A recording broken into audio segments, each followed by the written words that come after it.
ఢిల్లీలో జరిగే కార్యక్రమానికి మన జాతీయ అధ్యక్షులు ఎంపీ రాజ్యసభ సభ్యులు ఆర్ కృష్ణన్న గారి నేతృత్వంలో జరగబోతుంది. ఈ ఈ సెమినార్ కి కేంద్రంలో ఉన్నటువంటి 8 మంది మంత్రులు, వివిధ రాజకీయ పార్టీల్లో ఉన్నటువంటి 20 మంది పార్లమెంట్ సభ్యులు పాల్గొంటున్నారు.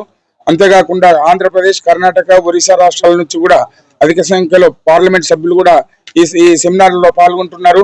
మనకు స్వాతంత్రం వచ్చి 76 సంవత్సరాలైనా గతంలో ఉన్నటువంటి కాంగ్రెస్ ప్రభుత్వం బీసీలపై ఎలాంటి న్యాయం చేకూర్చలేదు.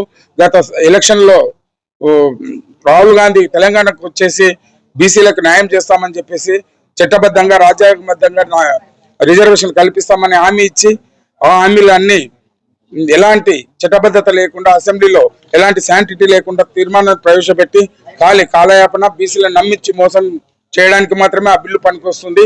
ఇప్పుడు స్థానిక సంస్థల ఎలక్షన్లలో కూడా బీసీలకు చాలా అన్యాయం చేశారు.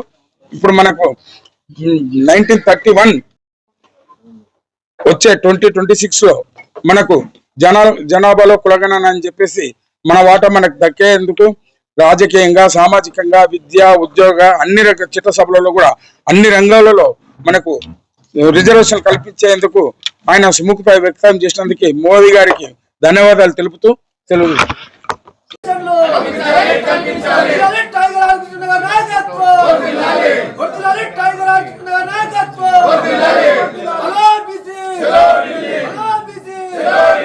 బీసీలకు 50% రిజర్వేషన్లు కల్పించాలి. చట్టసభలో బీసీలకు 50% రిజర్వేషన్లు కల్పించాలి.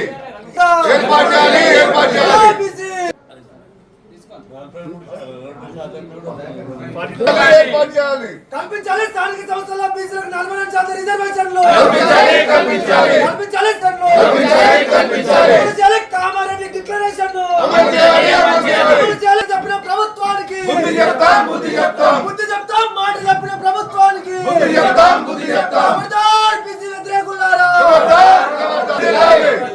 టైగర్ నాయకత్వం బుద్ధి చెప్తాం, మాట చెప్పిన బీసీలను మోసం చేసిన ముఖ్యమంత్రి, బీసీలను మోసం చేసిన